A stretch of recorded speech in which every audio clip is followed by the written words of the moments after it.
Hello, my friend. On today's episode, I'm back with fellow BFU coach Ben, and we're talking about how to get more consistent client Google reviews.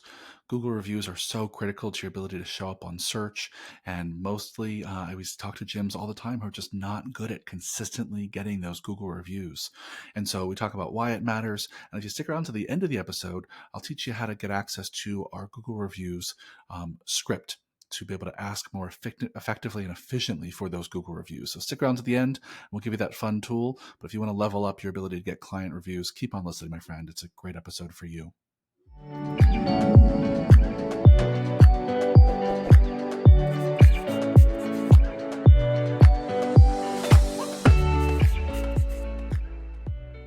Hello, fitness business nerds. What's up? Welcome to another episode of the Business for Unicorns podcast.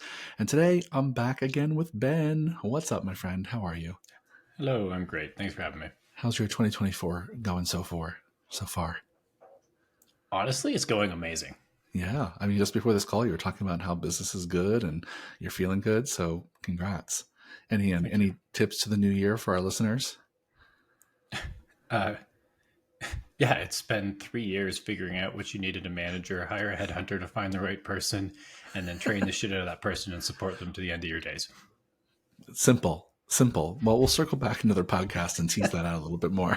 But I'm glad that the leadership at your gym is going well. So bravo. Before we get into today's episode, I just want to give a quick little reminder to you all out there. So all of you gym owners, we're currently running a gym. You can work with us. If you want more of the tips and tricks and strategies that you get on this podcast on a regular basis, come see if you're the right fit for our Unicorn Society. You can go to our website, businessforunicorns.com, click on Unicorn Society, and all that does is trigger a conversation with Ben. And it's a low stakes, not high pressure conversation to see if we're a good fit for you, you're a good fit for us. And if we are, we'll keep talking and we'll see if we can actually work together. But, our Unicorn Society members are having such great wins these days. And a lot of it comes from strategies and conversations like the ones we have on this podcast. And so go book that conversation with Ben and see if we can work together because we'd love to help you grow your gym. Anything you would add to that, Ben?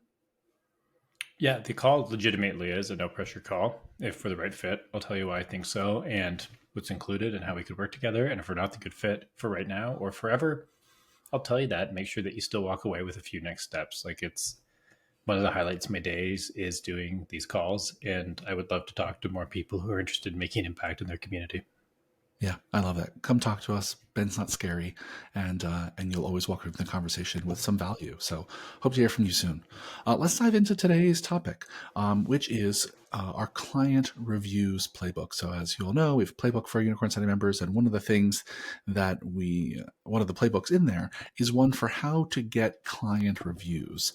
And I'll just start by saying why I think this matters so much and why I think all of you should really care about getting regular, consistent, specifically Google reviews is because the search algorithm on Google cares a lot about the engagement of your Google profile.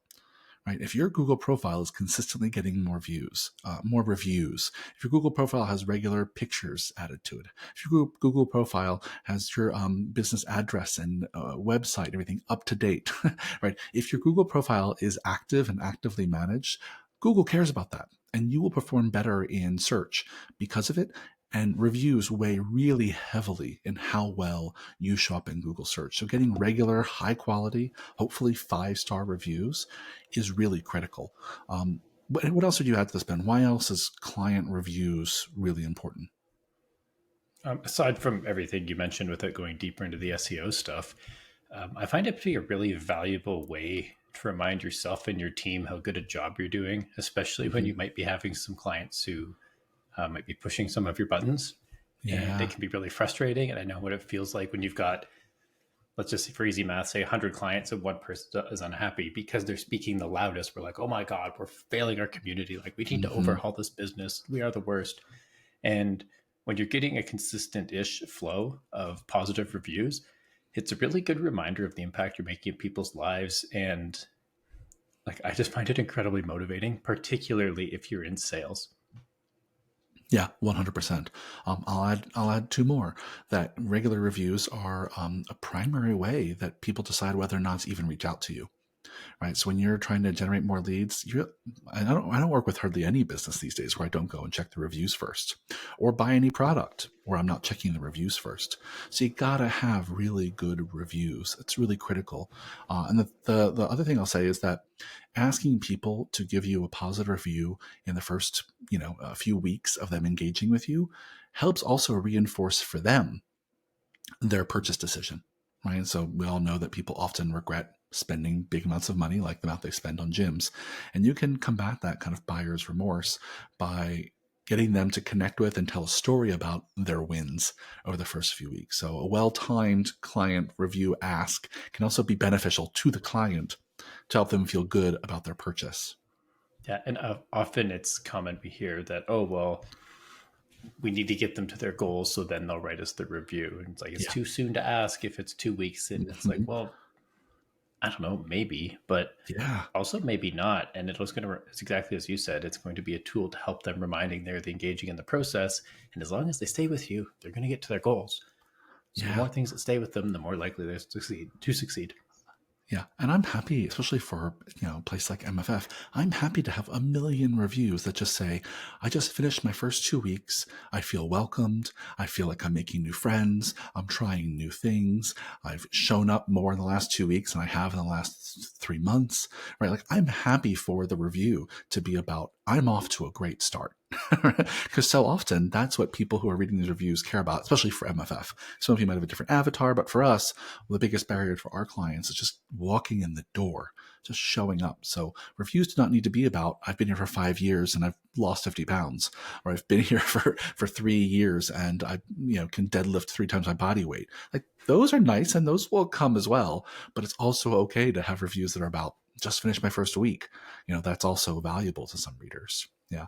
Well, let's dive in. I know we have a lot to say about reviews, so we're going to try and cramp it into the next 10, 15 minutes, but we're not going to go through all of our playbook for getting client reviews, but I'm going to go through like the 5 major steps, and just Ben, I'll ask you kind of just to walk through them. But step number one in our kind of playbook for getting client reviews is to brainstorm all the times and places that you and your team can ask for reviews. So walk us through this, Ben. Yeah, like if you're going to be consistent with reviews, you need to know when you're going to ask for them, and it's not just randomly when a client feels Mm-hmm. good about it, which you'll still get some, Yep. but not enough to move the needle probably. So we've got some suggestions to this, and it's not meant to be an exhaustive list by any stretch.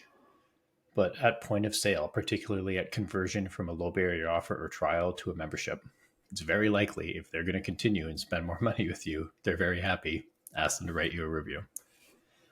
If you do any member feedback surveys and it's like rate our gym on a scale of 1 to 5 or 1 to 10, anyone who says a 10 out of 10 or a perfect score or even a 9 out of 10 is worthwhile, like, hey, what you said was so awesome. Would you be okay writing that in a review? Um, Yep. Obviously, with a well-structured client feedback survey, you could take some of that information and put as a testimonial on your website, but you can't write the Google review for them. Of course, during member nurture emails, full transparency, I'm not sure member onboarding emails are quite as powerful as they used to be like 7 or 8 years ago. But Mm. considering it's all done with automation, it costs you nothing. We get a review or two a month out of that. And if nothing else, it's set it and forget it. Yeah. Um, I mean, 1 or 2 a month for like literally no effort is so worth it. yeah, exactly. Um, Definitely when a member hits a major milestone or they hit their goal, it's worthwhile being like, hey, we're going to talk. Actually, I was just going to reveal the script. We'll talk about the script in a minute, but you can train your team on how to celebrate that goal with a member and ask for a review that isn't done in like a sleazy way. If you don't know what to put in your marketing emails, you should always have a PS with some sort of sales related thing. And if you're segmenting your list, you're not sure what to ask them, you're not trying to get them to do anything specific. PS, if you haven't written us a review recently, please go do that. That would be amazing. Obviously, you can do dedicated review email campaigns on email and social media. If you use a member Facebook group, you can post it in there on a regular basis. And this is a weird one because it doesn't seem that obvious initially. But if you have a member who's leaving your gym, let's say they're like moving to another city or something and they had an amazing time with you, make the final ask like, hey, it would mean so much to us if you tell others about your experience here. Now, they might have a lot Hmm. of things going on if they're moving to another city. I can think of a specific example in my gym where this happened. I followed up 3 or 4 times with a client. It was Stacy, and she wrote us the best fucking review ever. I had to be on her, Yeah. but she was every time she agreed, and it was a really powerful review. Yeah, I think that's such an important one because when people are leaving, and especially they're leaving on good terms because they got a new job or they're moving to another city, or those are people who are so sad, right? That they already are missing what they loved about your place, and often those can be really compelling reviews because they're writing from that kind of emotional place of like, damn, I'm not going to have this anymore. So I think that's a great list, Ben. But dear listeners, this is the first of 5 steps to getting good client reviews. Just sit down with your team and brainstorm what is your list of all the places that you can regularly, consistently, systematically ask for reviews, both in person and by text and by email and all of the above. And that list is a good starting point that brings us to step 2, which is when you have that list of all the places you're going to make the ask, you want to integrate it into your existing SOPs and communications. Ben already gave an example of this, which is like if you have an onboarding email series your clients get, cool, integrate it into that. How else do you think about integrating this kind of review ask into SOPs? Like, where else do you do this in your business, Ben? Well, definitely during the termination interviews and the sales Mm-hmm. process, because Yep. option one is like, I'm going to write an SOP for reviews, and it's a oh my goodness, separate document. Thank you. Yep. That has all the places you're going to ask, but it never gets referenced because it's not part of your daily workflow. Yeah. So, point of sale for conversion meetings, in the exit interviews, in the feedback surveys, like there's already probably some stuff you're sending that you could add it to that. For an easy one, if you write weekly or regular weekly emails on a regular basis, put a prompt in the SOP for how you write those emails to be like, by default, if there's nothing else, put PS, here's the direct link to write us a Yeah. Google or Facebook review. Like, just make it Yeah. as easy as possible to remember this stuff.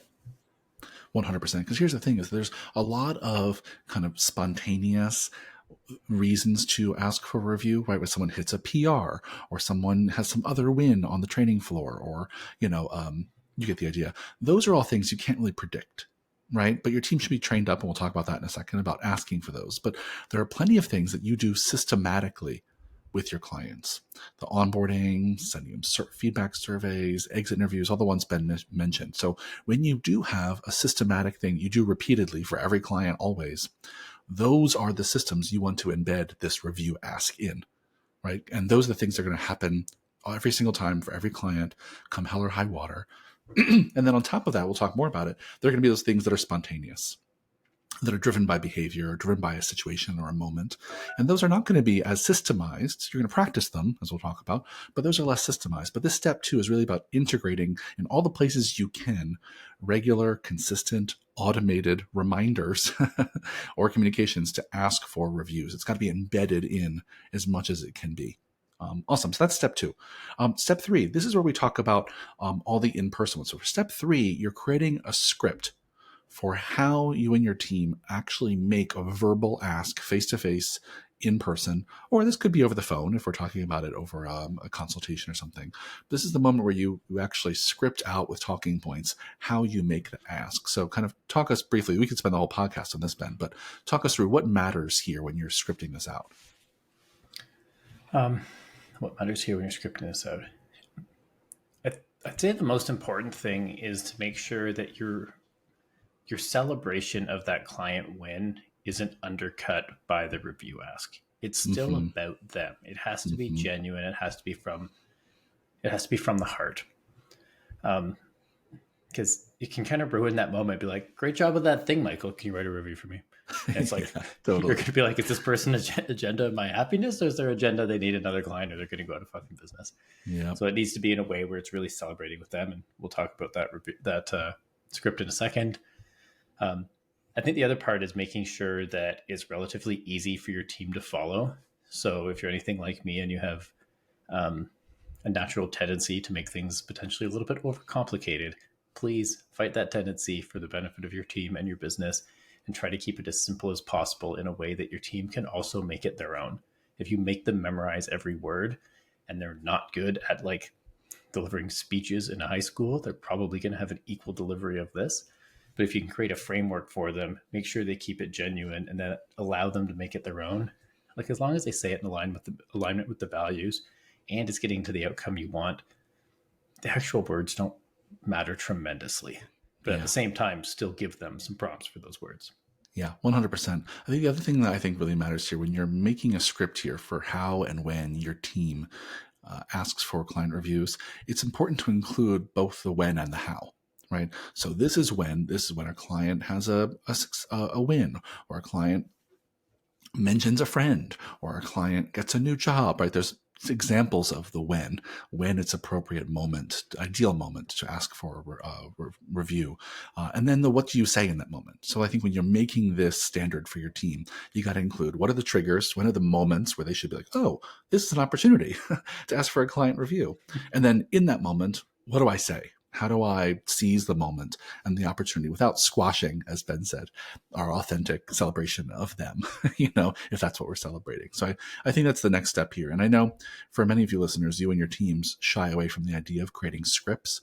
But I want to clarify here, when we talk about creating scripts for your team, we're talking about creating bullet points, talking points that serve as kind of communication standards. So we're not trying to create robots where everyone asks for a review in the exact same way with every client. We're saying this is generally the spirit of the ask. This is when it happens. This is kind of our approach to having the conversation. And then, as we'll talk about in step 4, you got to practice it. It's got to feel authentic. And this is the hardest part. So let's just dive into step 4 because I'm going to keep talking about it. But step 4 is then once you have a clear list of these are all the ways that all the moments that are going to trigger a referral ask, and this is how we make the ask, then you got to train your team and delegate it so everyone is responsible for learning how to have a competent, authentic, consistent referral ask. Say more about this, Ben. Yeah, I mean the delegating is the easy part. The Mm-hmm. training them to meet the standards with and consistent expectations is the hard part. And I can speak Yeah. from experience here that I am like the worst for, hey, here's the SOP.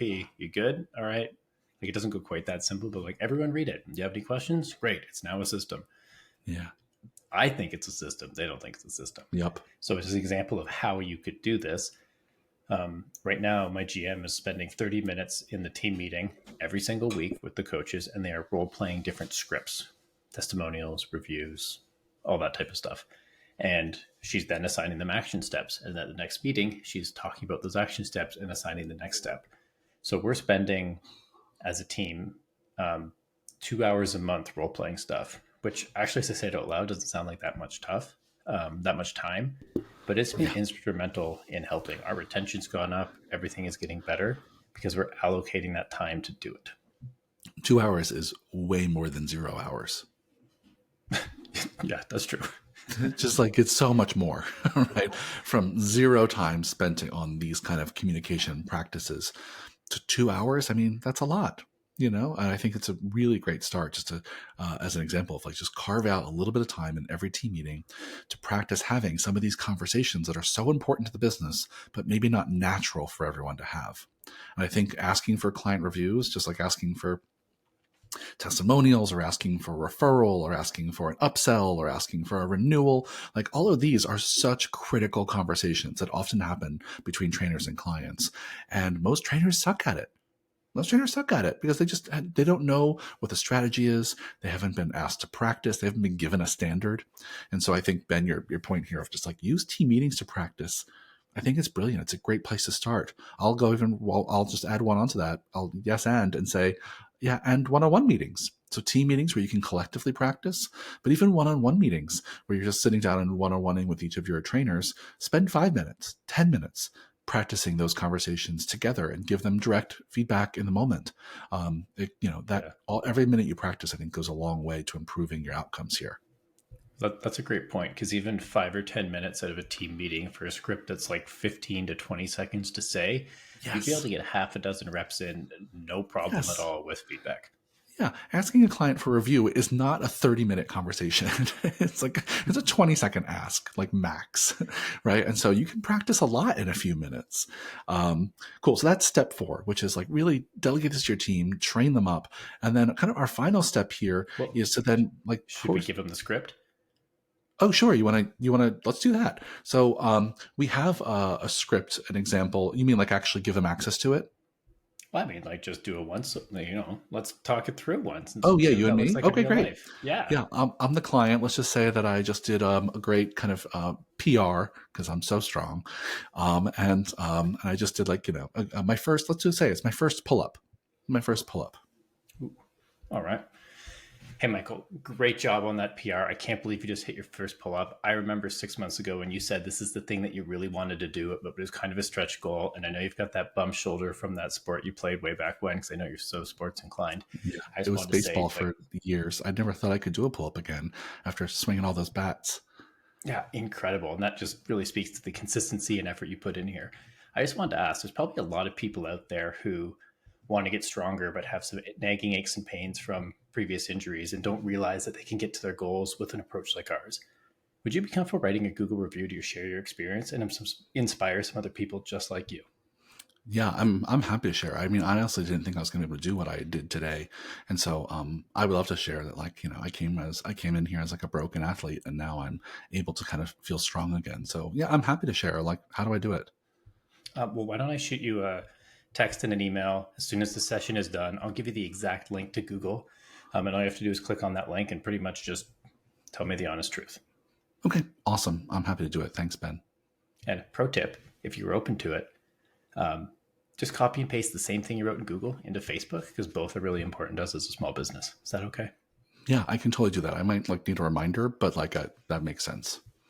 Sounds great. Thank you so much. I appreciate it. Awesome. Well done, Ben. Good role play. See, you got in some reps. I hate uh, roleplay, but I know how valuable it is.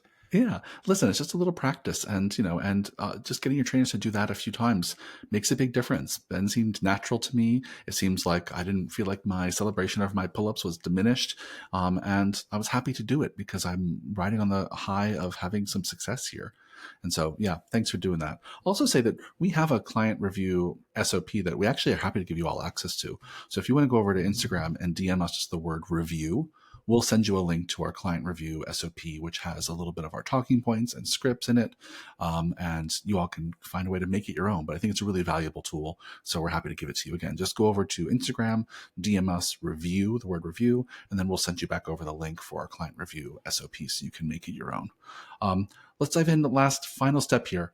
So we talked about, let me just go back, pick up the breadcrumb trails here. We talked about brainstorming all the times and places you're going to ask for reviews. We talked about step 2, which was integrate all of that asking into your systems and SOPs, automating as much as possible. Step 3 is make a script for how to make the ask in person. Again, DM us on Instagram, the word review. We'll send you an example of ours.